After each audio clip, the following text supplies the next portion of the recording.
हम aquatic spiders का नाम देते हैं। ठीक है जी। मेटामॉर्फोसिस सिर्फ और सिर्फ आपने करना है एज अ करेक्टर, और उसका अलग से क्वेश्चन नहीं पूछा जाता मुझे। 9th क्लास में पूछा जाता था। Body is divided into cephalothorax and abdomen. इनकी बॉडी दो हिस्सों पर मुश्तमिल है, एक्चुअल तो तीन है, लेकिन सफेला यानी कि हेड और थोरैक्स आपस में फ्यूज हो गया, लिहाजा हम उसे सफेलोथोरैक्स कहते हैं। ठीक है ना। तो सफेलोथोरैक्स और एब्डोमेन इसकी बॉडी में। अब इसके पास जो अपेंडेजेस हैं वो 6 पेयर्स ऑफ अपेंडेजेस। इसकी बात हम थोड़ा सा तस्वीर में आपको दिखा दें तो ज़्यादा बेहतर रहेगा, लेकिन यहाँ पर हम उसको रीड कर लेते हैं। पहले दो चिलिएट होते हैं, लाइक अ हुक और पिंसर, जो काम करते हैं पकड़ने के लिए, ग्रैपिंग करने के लिए, या ग्राइंड किसी को तोड़ने पीसने के लिए, या फिर फूड फूड को अपनी माउथ की तरफ खींचने के लिए। फिर इसी तरह पेडिपाल्स होते हैं, दो अदद, फॉर च्यूइंग यानी चबाने के लिए। और बाकी जो चार पेयर रह गए, यानी 8, तो वो वॉकिंग लेग्स हैं, जो डिफरेंट हैबिटेट के मुताबिक या तो मूविंग करने के लिए, या डिगिंग सुराख करने के लिए, या अगर वो एक्वाटिक है तो स्विमिंग करने के लिए, या फिर बेंडिंग सिल्क। जैसे अगर आपने कभी किसी स्पाइडर को वेब बनाते हुए देखा हो, तो पिछली चार दो टांगों से वो वेब को निकाल रहा होता है अपने एब्डोमेन के लास्ट कॉक्सी से, लास्ट सेगमेंट से। ठीक है। ये तस्वीर में हमें आपको थोड़ा सा और क्लियर करके बताता हूँ अभी। Respiratory organs are called book lungs because they contain many surfaces that resemble the pages of book. तो इनमें जो है आखनीरा में रेस्पिरेशन के लिए जो ऑर्गन होता है उसे हम बुक लंग्स का नाम देते हैं। और excretion as usually take place by pigeon tubules और कॉक्सिल ग्लैंड। कॉक्सिल ग्लैंड होता है जो कॉक्सिल आखिरी एब्डोमेन जो सेगमेंट है ना, वो कॉक्सी कहलाता है। तो वहाँ पर ग्लैंड्स लगे होते हैं, तो वहाँ से भी एक्सक्रीशन कर रहे होते हैं ये यूजुअली। पाल्मेनियस स्कॉर्पियन या अरेनिया स्पाइडर्स, ये हमारा स्कॉर्पियन है। ठीक है। ये हमारा टेरिंट्यूला स्पाइडर है, जो लार्जेस्ट स्पाइडर्स होती हैं। और इन्हीं में कुछ स्पीशीज ऐसी होती हैं जिनको हम बर्ड ईटिंग स्पाइडर भी कहते हैं, यानी कि एक छोटा सा परिंदा लाइक स्पैरो वो खा सकती हैं, इतनी बड़ी होती है का साइज। तो अब ये जो हम आपसे बात कर रहे थे इसकी, इसमें 6 पेयर ऑफ अपेंडेजेस होते हैं, तो वो आप देख लीजिए यहाँ पर। तो उनमें से ये एक पेयर जिसकी दो की हमने बात की, ये चिलिया, चिलेट, तो ये पकड़ने के, ग्रिप करने के काम आएंगे। और इसके माउथ में भी यहाँ पे छोटे से होते हैं, दो अदद, जो पेडी पाल्प्स कहलाते हैं, च्युइंग करने के, पीसने के काम आ रहे होते हैं। और 4 पेयर, 1, 2, 3, 4 पेयर इसके वॉकिंग लेग्स होते हैं। तो टोटली इनके पास जो अपेंडेजेस होते हैं काम वाले, वो 5 पेयर होते हैं। ठीक है जी। 10 कह लें अगर सिंगल की बात करें। ये मैं आपसे कह रहा था कि जो ये टेरिंचूला, लोग इसको पालते भी हैं भाई माशाल्लाह से। स्कॉर्पियन को भी लोग पालते हैं, शौक जिसका जो है वो तो अपने शौक को पूरा करता है ना। हमारे यहाँ कबूतर पालते हैं लोग, और सारा दिन कबूतरों में उड़ाने में ये खर्च कर देते हैं। ये लोग स्पाइडर भी पालते हैं, और स्कॉर्पियन को भी पाला जाता है। ठीक है। हमारे यहाँ ज़रा इसका रुझान कम है, क्योंकि हम इसे अ, गंदा कह लें या बुरा कह लें, या हमें घिन आती है ऐसी चीज़ों से। लेकिन फॉरेन कंट्रीज़ लाइक इंग्लैंड में, अमेरिका में, और स्वीडन में, इन जगहों पर, ये जापान में खास तौर पर, जापान में बीटल्स को पाला जाता है। गेम्स हैं उनके वहाँ, बीटल्स के साथ कई गेम खेले जा रहे होते हैं लड़ाई करने के, जैसे हमारे यहाँ मुर्गी की लड़ाई होती है ऐसे। थर्ड क्लास है जी क्रस्टेशिया, क्रस्टा, अ हार्ड शेल, एक शेल, एक प्लेट है मोटी, जो कैरापेस कहलाती है, इसीलिए हम इसको क्रस्टेशियंस कहते हैं। मोस्टली दे आर एक्वेटिक, ज़्यादातर सारे ही ये मीठे पानी में या नमकीन पानी में मिलेंगे, इसीलिए majority free living and called sea insect, इसीलिए हम इनको समंदर का इंसेक्ट भी कहते हैं। और कुछ ऐसे हैं जो कि पैरासाइट होते हैं, लाइक सेक्यूलाइना। सेक्यूलाइना की डायग्राम ये दिखाते हैं, ऐसे लगेगा जैसे क्रैब है, लेकिन एक्चुअली क्रैब नहीं है। ठीक है, ये हमारी डिफरेंट मछलियों और different animals of this.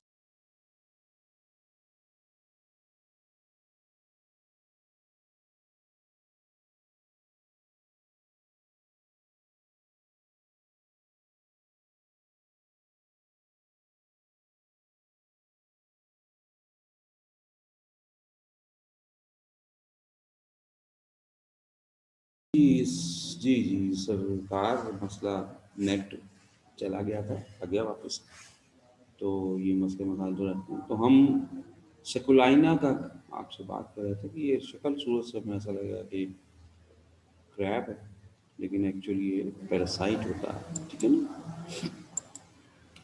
Exoskeleton is made up of chitin, exoskeleton chitin से बना होगा, और head bears two pairs of antenna. अब यहाँ पर हमें सेंसरी ऑर्गन नजर आता है जो कि कहलाता है antenna. One pair of mandibles, mouth part, मुंह का हिस्सा है, जैसे हमारे जॉ होते हैं, तो जॉ या लिप्स मुंह के बाहर है ना, तो ये मैंडिबल्स हैं, और अंदर दांत है, वो मैक्सिला है।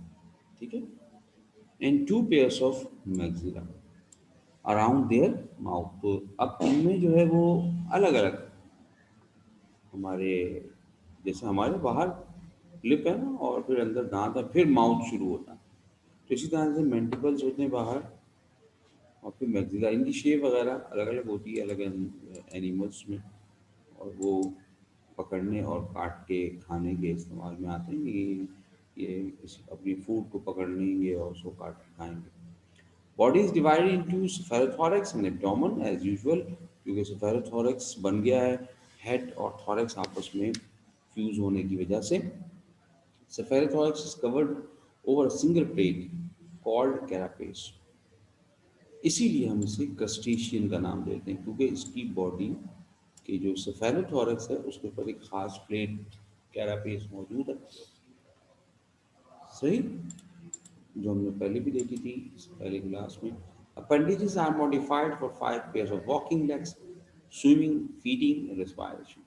अपेंडिजेस जो इसके बाहर बॉडी के मौजूद हैं, उनमें कुछ वॉकिंग है, चलने के लिए, कुछ स्विमिंग करने के लिए, कुछ फीडिंग करने के लिए, कुछ रेस्पिरेशन के लिए। डेफनिया, वाटर फ्ली, छोटे से हैं, बहुत माइन्यूट से। साइक्लोप्स, ये भी बहुत छोटे से हैं। सेक्युलाइना, रूट हेडेड बैरिंकल, जिसे हमने अभी आपसे कहा था कि पैरासाइटिक है। पेलिमोन, प्रॉन, कैंसर, क्रैब। क्रैब और प्रॉन तो आपने देखे होंगे, लेकिन हमने शायद ये ना देखा हो। ये क्या है जी? ये है डेफनिया। ठीक है, तो अब जरूर नहीं है कि डेफनिया, ये देखें, ये इसके लेग्स हैं, छोटा सा होता है बिल्कुल ना, माइक्रोस्कोपिक तो नहीं कहेंगे इसको, लेकिन यूजुअली हमें इतनी आसानी से नज़र नहीं आएगा। ठीक है जी, ये है हमारा, जिसको हम क्रैब की तरह ही शक्ल नज़र आती है, लेकिन ये सेकुलाइना होता है, छोटा होता है ये भी, और ये मुख्तलिफ मछलियों पर एज अ पैरासाइट काम कर रहा होता है, और उनका ब्लड सक कर रहा होता है। ठीक है जी। चौथी क्लास है मायरीपोडा। मायरी मीन्स होता है मैनी, यानी थाउजेंड्स में बात कर रहे हैं, 10,000। हालांकि इतना होता नहीं है, लेकिन पौधा, फुट, पाँव, इतने पाँव होंगे नहीं, लेकिन चूंकि बहुत सारे होते हैं इसलिए हम उसको मायरी पोडा का नाम देते हैं। Like they are terrestrial animals found in soil, under the stone, fallen leaves, logs, bark of trees, as well as in dark and term places. तो ये आमतौर पे अंधेरे में रहना पसंद करते हैं, किसी शेड में, किसी मॉइस्चर वाली जगह पे, चाहे वो स्टोन का निचला हिस्सा हो, यहाँ पत्तियाँ गिरी हैं बहुत सारी, ढेर लगा हुआ, वहाँ भी नमी ज़्यादा होती है तो ये वहाँ रहना पसंद करते हैं, और रोशनी में इनका आना ज़रा कम ही होता है। Body divided into distinct head and elongated segmented trunk। अब इनकी बॉडी में सेफेरोथॉरैक्स नहीं मिलेगा आपको, उसमें हेड अलग होगा, और उसके बाद पूरा elongated एब्डोमेन होगा, और फिर जिसको हम ट्रंक का नाम भी देते हैं, और फिर आखिर में एक और हिस्सा होता है। Head bears a pair of antenna, यहाँ पर भी इसके सर में एंटीना मौजूद है जो सेंसरी रिसेप्टर हैं इसके। अ पेयर ऑफ आईज, आंखें इनके पास एक जोड़ा है, कंपाउंड आईज होंगी। टू और थ्री पेयर्स ऑफ जॉ, तीन और यहाँ दो पेयर्स के जॉज के, यानी कि जबड़े के। Each trunk segmented bear one और टू पेयर्स ऑफ लेग्स। अब हर ट्रंक्स के जो सेगमेंट है उसके अंदर एक जोड़ा या दो जोड़े लेग्स के मौजूद होते हैं। Respiration take by malpighian, sorry, excretion take place by malpighian tubule. Julus millipedes या सेंटीपीड्स, स्कॉलिपिड्रा सेंटीपीड जिसको आप कहते हैं कनखजूरा, ये है हमारा मिलीपीड, सॉरी सेंटीपीड, और ये है मिलीपीड। अब इसमें देखिए कितनी सारी टांग है, ये सारी किनारे पर टांगी टांगी हैं, लेकिन ये बड़ा सॉफ्ट है, एनिमल है, और कोई ख़तरनाक नहीं है। इसी तरह सेंटीपीड जो है ये भी ख़तरनाक नहीं है, ठीक है ना, इसके पास कोई जहर नहीं है मौजूद। ये इसके एंटीना है, ये आपको नज़र आ रहा है, इसके भी ये एंटीना नज़र आ रहा है, ये छोटी सी यहाँ पर आइज़ हैं, डॉट्स की तरह नज़र आ रही है आपको। लेकिन जो हम बात कर रहे थे कि सेंटीपीड जो है वो भी कोई जहरीला कोई एनिमल नहीं है, और ये हमें कोई नुकसान नहीं पहुंचाता। कन खजूरा इसको उर्दू में कहा जाता है, क्योंकि यूजुअली मुहावरा बन गया था कि ये मुहावरा नहीं, वो उसे क्या कहते हैं, एक सकाफत बन जाती है कि जी ये कान में घुसता है। तो असल में जो सेंटीपीड होता है वो कान में नहीं घुसता, असल में सेंटीपीड अंधेरे में जाने की कोशिश करता है। तो अब जब आप लेटे हुए हैं तो उसको कान में जाने की इसलिए ज़रूरत पड़ गई कि उसको कान में अंधेरा नज़र आ रहा, तो कान में घुस गया, वो फंस जाता है बेचारा गरीब, और रोता है, चीखता है अंदर, आपको भी तकलीफ होती है, उसको भी तकलीफ होती है। लेकिन ऐसा यूजुअली होता नहीं है, हमें कभी, बहुत कम रेयर केसेस हैं, ठीक है ना। इसी तरह ये अभी जैसे बिस्मा ने कहा कि ये चिपक जाता है, तो ऐसी भी कोई कहानी नहीं है। चिपकने के लिए असल में अगर आप हम इसको दोबारा से देखें तो इसकी जो ये टांगें हैं आपको लेग्स नज़र आ रही हैं, पाँव, वो थोड़ी सी कर्व हैं। तो जब आप इसको, अगर सपोज कि आपकी बॉडी के ऊपर चल रहा है और आपने इसको पकड़ कर उतारने की कोशिश की तो ये डर गया, और डगरने की वजह से इसकी टांगें जो है वो श्रिंक हो जाती है। श्रिंक होने की वजह से ये एज ए स्पाइन काम करते हुए आपकी स्किन में टच हो जाती है। अब आप इसको खींचेंगे तो ये जाहिर सी बात है आपकी स्किन में इसने पेनिट्रेट कर ली है, इसकी आपकी टांगें, बस ये वजह होती है। बाकी इसकी कोई, बेचारे को कोई ज़रूरत नहीं है कि इंसान के साथ चिपक जाए, क्योंकि ये तो खुद पता है इसे कि इंसान ने मेरा तो कीमा बना देना है चप्पल मार के, तो भागता है, डरता है, रोशनी में नहीं आएगा। तो हर एनिमल जो है वो इंसान से डरता है, क्योंकि इंसान सबसे बड़ा एनिमल है। बायोलॉजी की बात कर रहा हूँ मैं, वैसे नहीं कह रहा। हर जानवर को मारना आता है। तो कोई जानवर बेचारा भी कभी कभी गुस्सा निकाल दे तो क्या करें। अच्छा जी, अब इसमें हम चलते हैं अगली क्लास, और अगली क्लास से पहले आप बच्चों को पेज नंबर 212 पर 212 ज़रा निकाल लीजिएगा, और 212 पर हम ये एक सवाल लिखना है, रीज़न के तौर पर आपसे पूछ लिया जाता है कभी कभी। ठीक है जी, आ गया सब 212। यहाँ क्वेश्चन लिख लीजिए, या अगर आप नोट करना है तो नोट लीजिए। Why insect perform ecdysis। ecdysis second paragraph की लास्ट वर्ड लिखा हुआ है बोल्ड, मोल्टिंग एंड और ecdysis, ठीक है। वाई इंसेक्ट परफॉर्म ecdysis, या सिंपली आपसे बोल सकते हैं what is ecdysis, define ecdysis, कुछ भी कह दें, मोल्टिंग का कह दें। तो इसका आंसर बिल्कुल एक्यूरेट यहाँ मौजूद है हमारे सेकंड पैराग्राफ में। दो, चार, पांचवी लाइन छोड़कर छठी लाइन में आप देखेंगे दिस एक्सोस्केलेटन लिखा हुआ है। दिस को हम नहीं लिखेंगे। Exoskeleton is waterproof and made up of chitin. It is non-living and as the animal outgrow, it is shed off and a new one is formed. This mechanism is regular changing over of exoskeleton and formation of a new one is called molting or ecdysis. ठीक है, यहाँ तक लिखा। फिर ecdysis के बाद हमने full stop नहीं लगाया, कॉमा लगाया और उसमें ऐड कर दें which is important to increase, which is important to increase their size, to increase their size। ठीक है जी, क्लियर है सबको?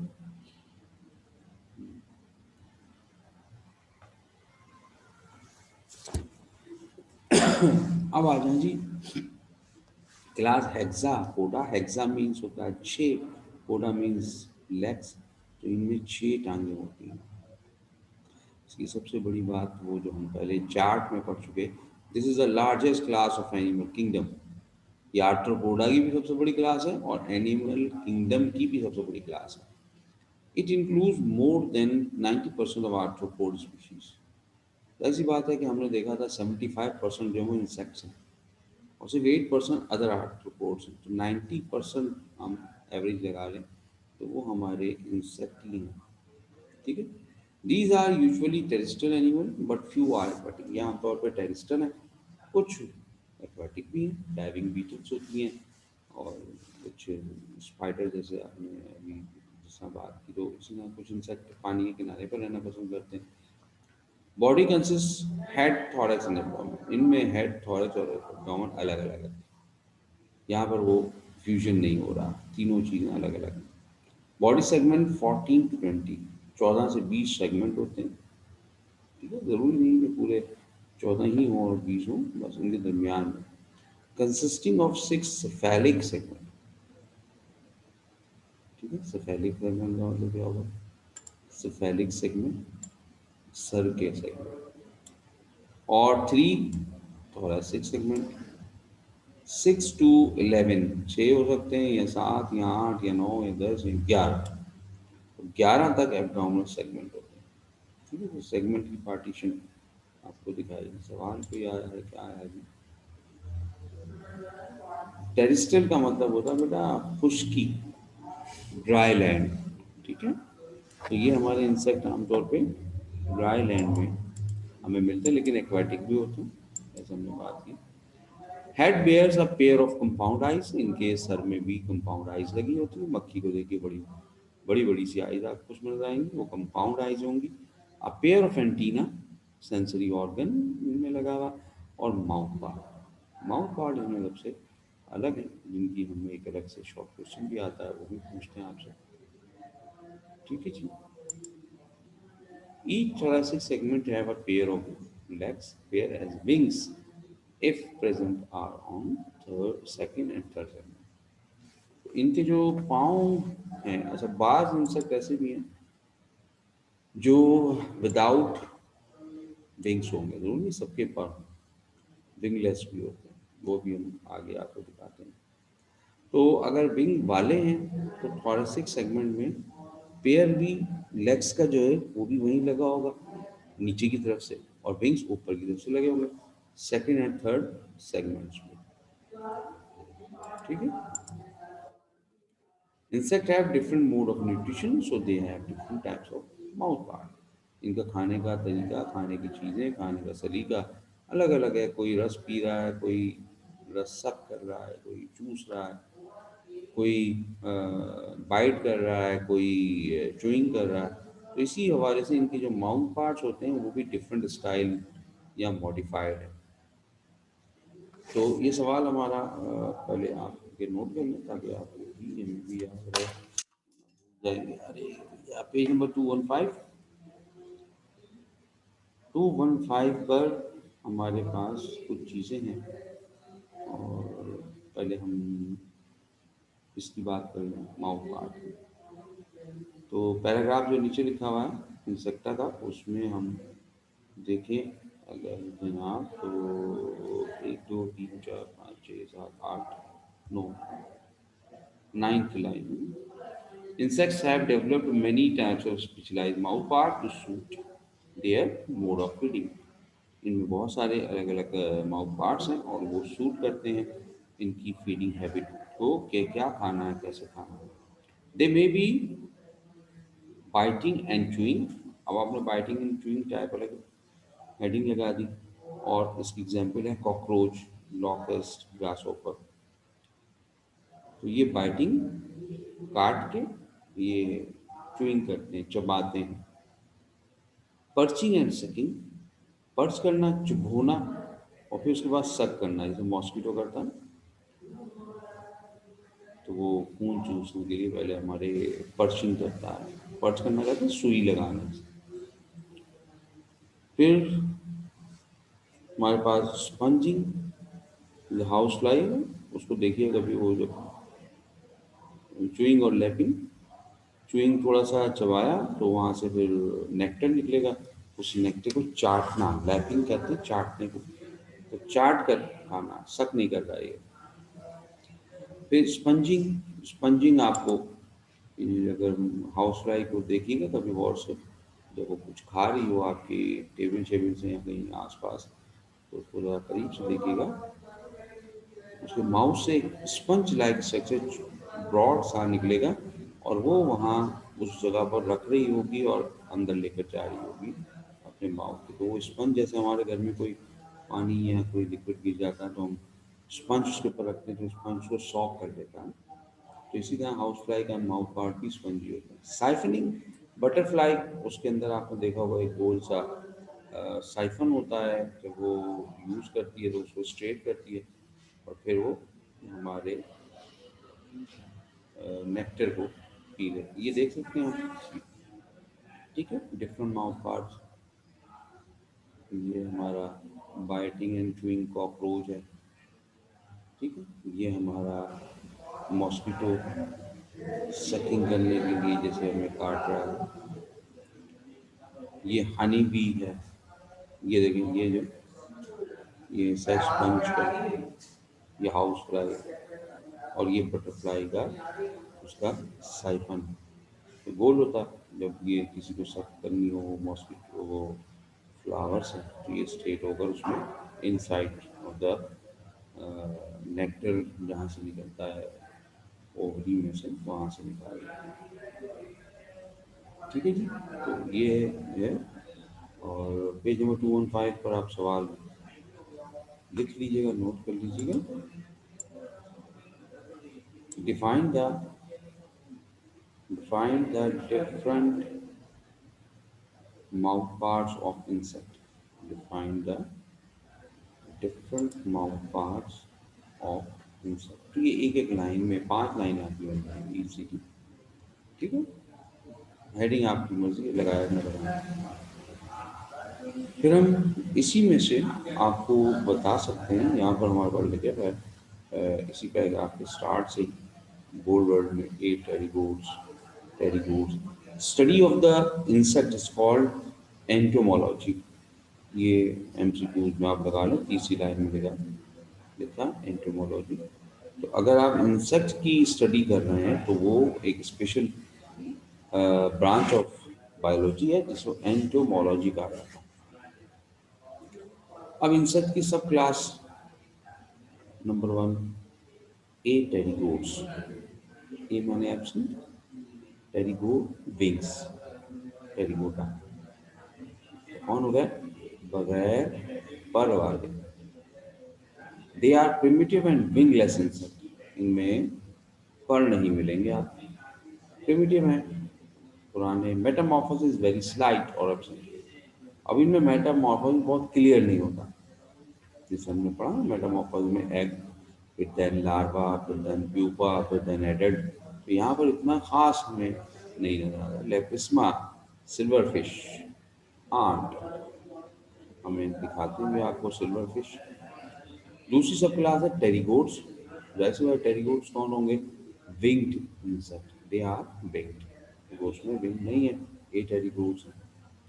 मेटामॉर्फोसिस सिंपल और कॉम्प्लिकेटेड, यानी कि यहाँ जो सादा होता है और बहुत वाजे, लेकिन होगा दोनों सूरतों में।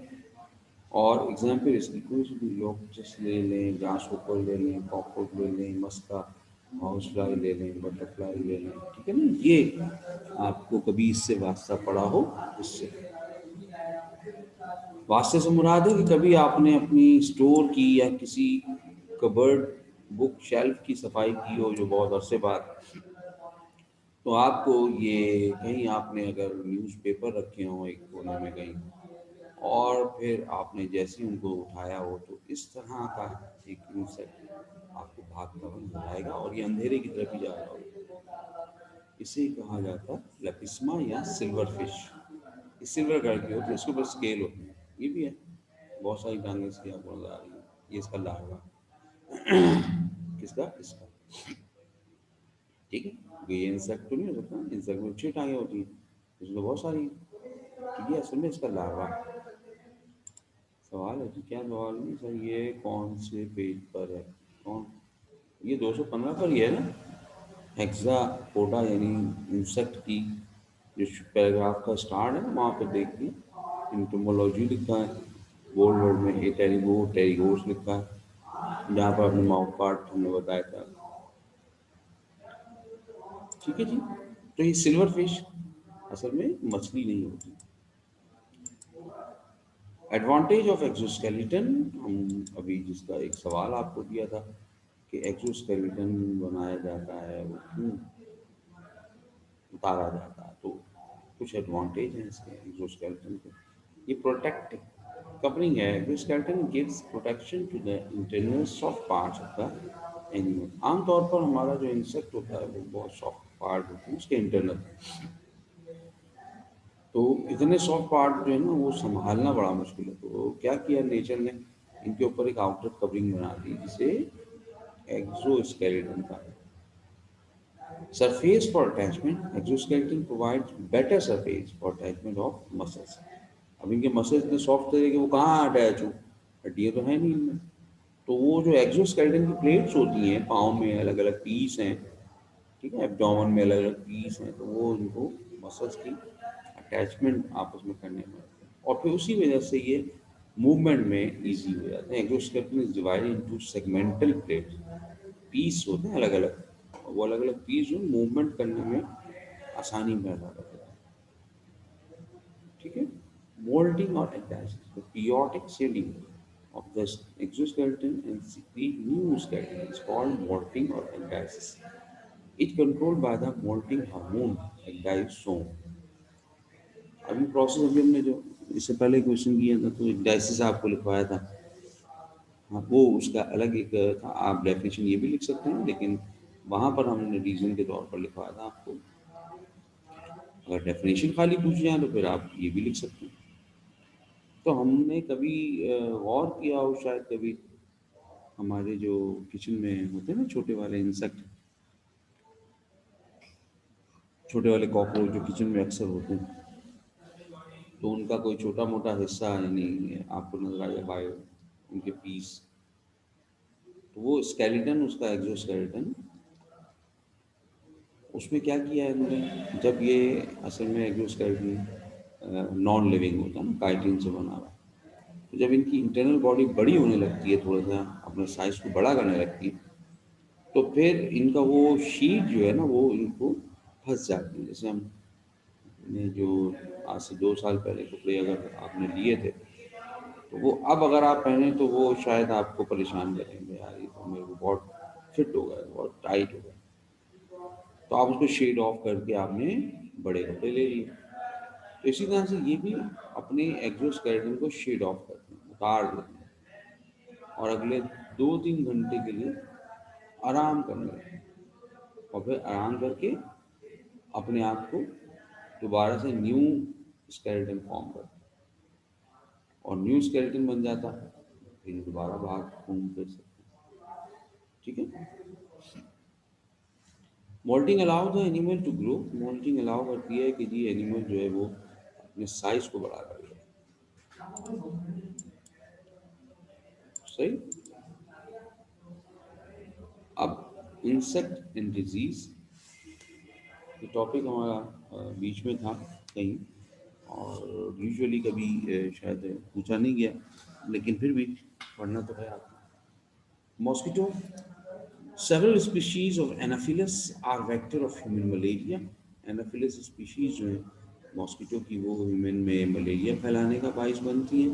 जैसे हमारे पास पाकिस्तान में भी जो है वो मलेरिया होता है, तो यहाँ पर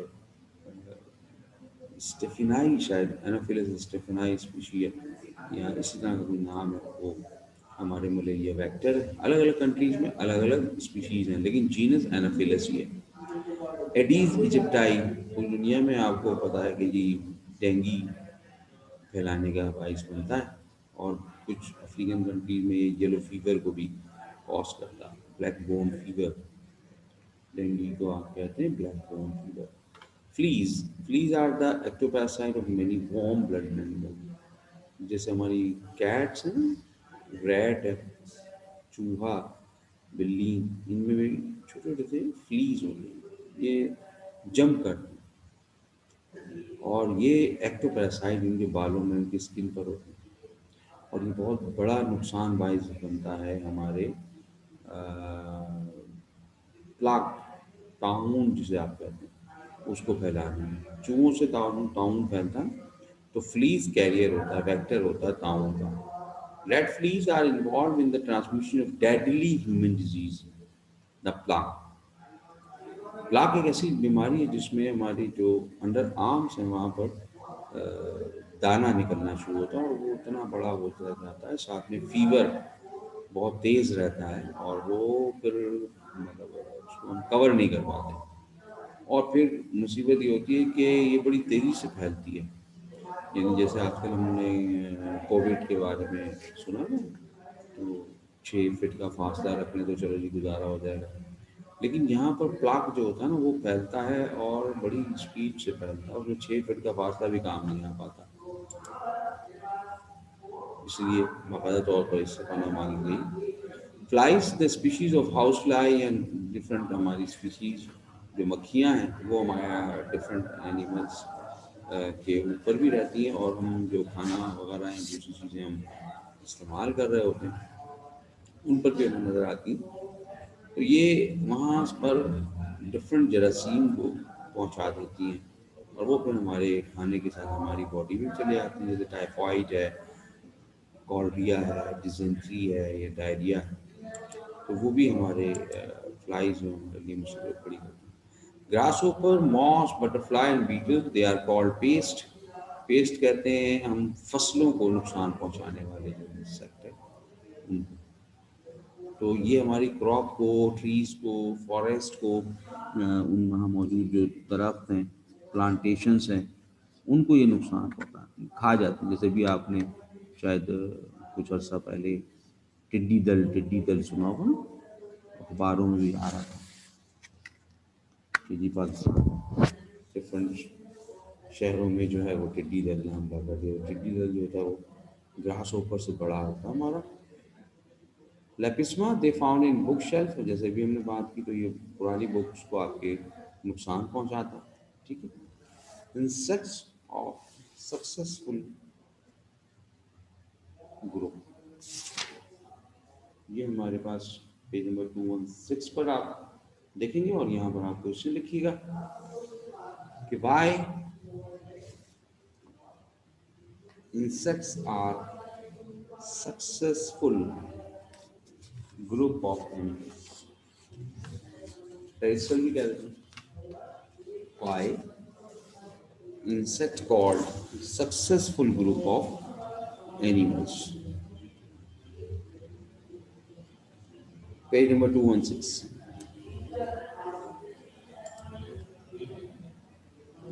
अब इंसेक्ट को हम ये क्यों कहते हैं कि ये बड़ा सक्सेसफुल ग्रुप है, और बड़ी ज़बरदस्त तरीके से इन्होंने अपने आप को सर्वाइव किया और पूरी दुनिया में फैले। तो उसकी कई वजूहत। नंबर एक, स्ट्रक्चरल एडॉप्टेशन, इन्होंने अपने स्ट्रक्चर में चेंजेस पैदा की, तब्दीलियाँ पैदा। जैसे मैंने शायद अभी या कल आपको मिसाल दी हो कि जनाब अगर आपको हम ले जाएं नॉर्थ पोल या साउथ पोल और कहें कि यहाँ पर आपने एक महीना रुकना है, सामान सामान पैक कर लें, और आप अक्लमंद हों और अक्लमंद इंसान क्या करे, गुल अहमद की लॉन खरीद खरीद कर ले आए 10-20 जोड़े, और वो साथ में पैक करके ले जाए कहाँ, नॉर्थ पोल में। तो वही इंशाल्लाह एक महीने क्या एक दिन के बाद भी आपकी वापसी मुमकिन नहीं हो पाएगी। क्यों? क्योंकि आपने वहाँ उस इन्वायरमेंट के मुताबिक अपने आप को चेंज ही नहीं किया।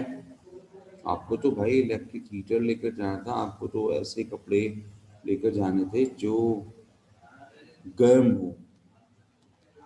तो इसी तरह इंसेक्ट ने क्या किया, जिस जगह ये रहते हैं उसी के हिसाब से अपने स्ट्रक्चर्स को चेंज कर लिया। They have well developed brain and sense organ. इनके ब्रेन और इनके पास सेंस ऑर्गन बड़े अच्छे इन्होंने डेवलप किए। They develop mouth parts according with the requirements of food available. खाना कैसा अवेलेबल होगा उस हैबिटेट में, उसके मुताबिक इन्होंने अपने माउथ पार्ट्स को चेंज कर लिया। Body is covered by waterproof exoskeleton as usual. तमाम इंसेक्ट में एक्सोस्केलेटन होता है। They have wings and jointed appendages. Wing भी मदद कर रहे हैं इनको चलने फिरने में, उड़ने में, और जॉइंटेड लेग्स भी, यानी जो अपेंडेजेस हैं उसमें लेग्स भी शामिल हैं, और उसमें पेडिपाल्स भी हैं, उसमें डिफरेंट चीज़ें भी हैं, मैक्सिला भी, मैंडिबल। तो उन्होंने भी इनको मदद दी हैबिटेट में गुजारा। फिजियोलॉजिकल डॉक्टेशन में they produce different variety of digestive. Digestion करने के लिए इनके पास डाइजेस्टिव सिस्टम अच्छा मौजूद है, और वो अच्छा डाइजेस्टिव सिस्टम जो है वो इनकी फिजियोलॉजी हमारी बॉडी में जो केमिकल रिएक्शंस हो रहे थे उससे आप कहते हैं। तो इन्होंने अपने डाइजेस्टिव एंजाइम प्रोड्यूस किए। They have high reproductive potential. इनमें रिप्रोडक्टिव पोटेंशियल बड़ी अच्छी है, तो ये फर्टिलाइजेशन और एग्स में से निकलने वाले बच्चों का रेट इनके पास ज़्यादा है, ज़्यादा परसेंटेज में निकलते हैं।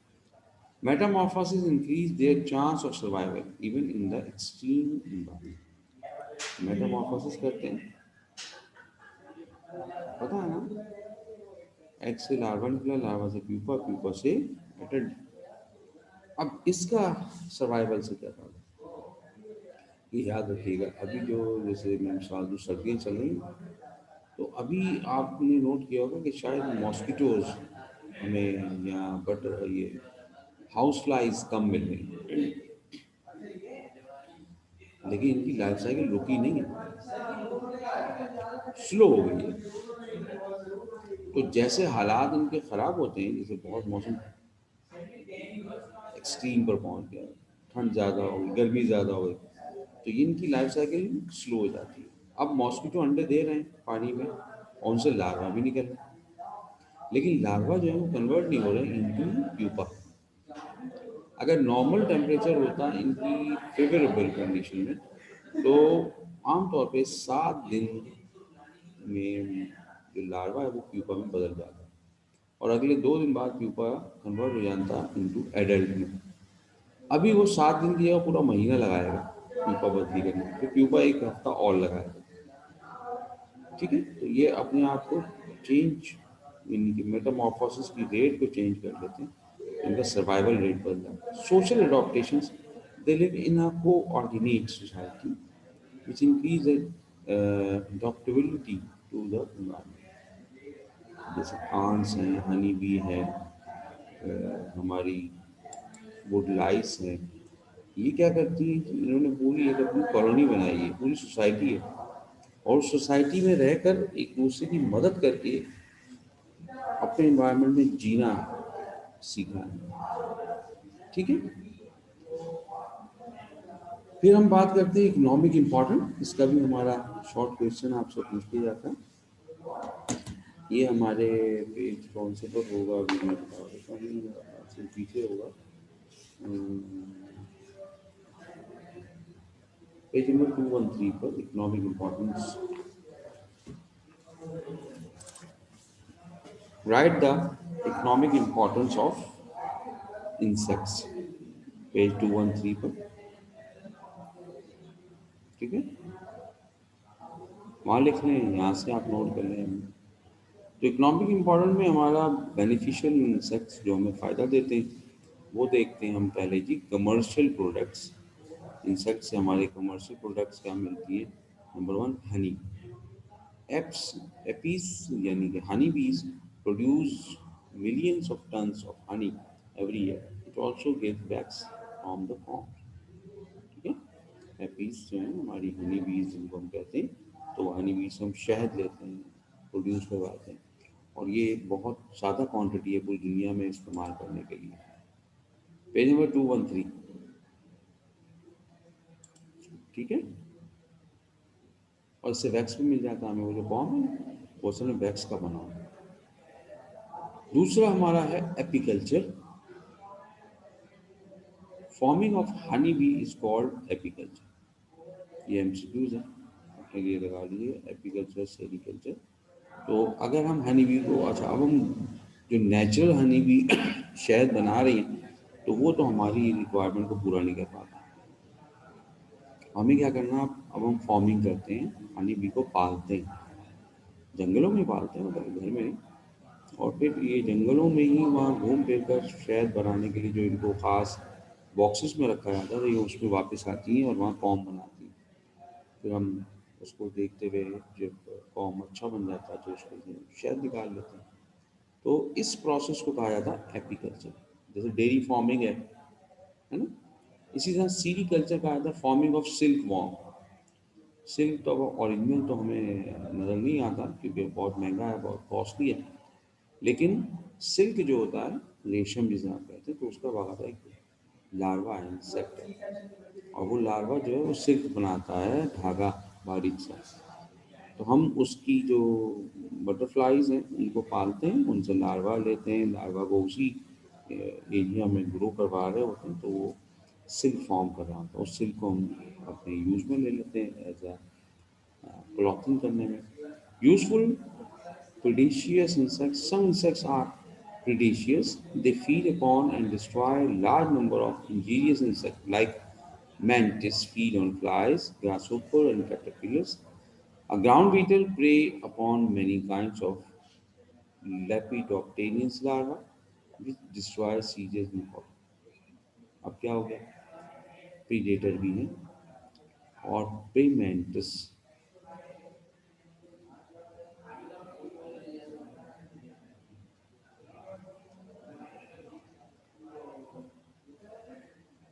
ओ भाई हुबैब को देखो जरा, उवैस भाई।